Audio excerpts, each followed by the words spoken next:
And I command every evil cloak of the enemy that is working against my life to be consumed in the name of Jesus.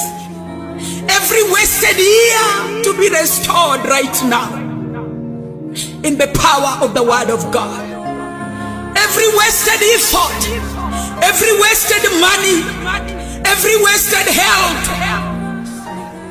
every wasted strength, every wasted blessing, I command it to be restored back in the name of Jesus Christ.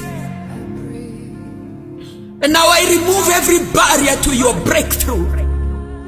I uproot and destroy every obstacle to your miracles right now in the name of Jesus. Obstacles to your miracles, I uproot in the name of Jesus.